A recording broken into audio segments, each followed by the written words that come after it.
नमस्कार, इन खबर में आपका स्वागत है। चुनाव के ऐन मौके पे पाला बदल करने वाले स्वामी प्रसाद मौर्य फाजिल नगर से चुनाव हार गए हैं। ये वही स्वामी प्रसाद मौर्य है जब उन्होंने समाजवादी पार्टी में शामिल होते समय 15 और 85 का नारा दिया था, यानी कि बीजेपी के लिए कहा था कि 15% में 85% हमारे पास है।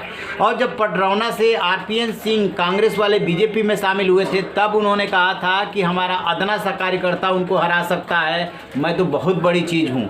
वही स्वामी प्रसाद मौर्य भाग करके फाजिल नगर पहुंचे, कुशीनगर की विधानसभा सीट से चुनाव लड़े, जहां पे कि वो बीजेपी के उम्मीदवार सुरेंद्र कुशवाहा से चुनाव हार गए हैं। ये सुरेंद्र कुशवाहा गंगा सिंह कुशवाहा के बेटे हैं, वहां से वो 2 बार विधायक रहे और बीजेपी ने अपना कैंडिडेट बदला।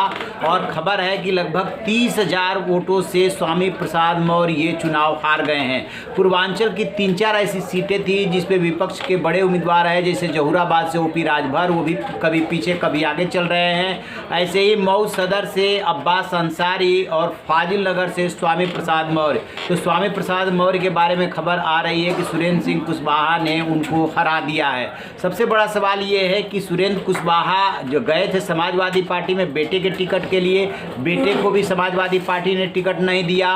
बेटी उनकी बीजेपी से सांसद हैं। चुनाव से कुछ दिन पहले उन्होंने हमले का आरोप लगाया, सहानुभूति लेने की कोशिश की, लेकिन उनका कोई दांव काम नहीं किया।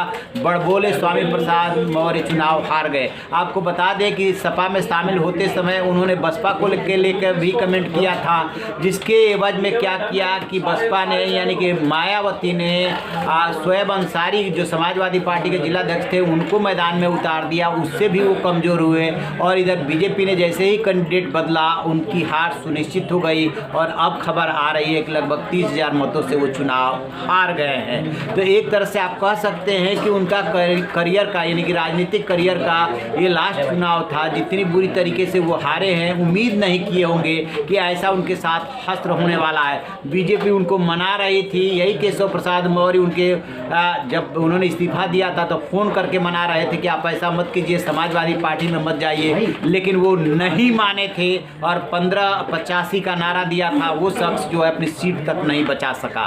तो ऐसे ही और जो बड़े नेता हैं विपक्ष के, उनकी क्या स्थिति है इस पे हमारी नज़र है। जैसे अपडेट मिलेगा आपसे साझा करेंगे। रहिए ना बेखबर, देखते रहिए इन खबर। Thank you.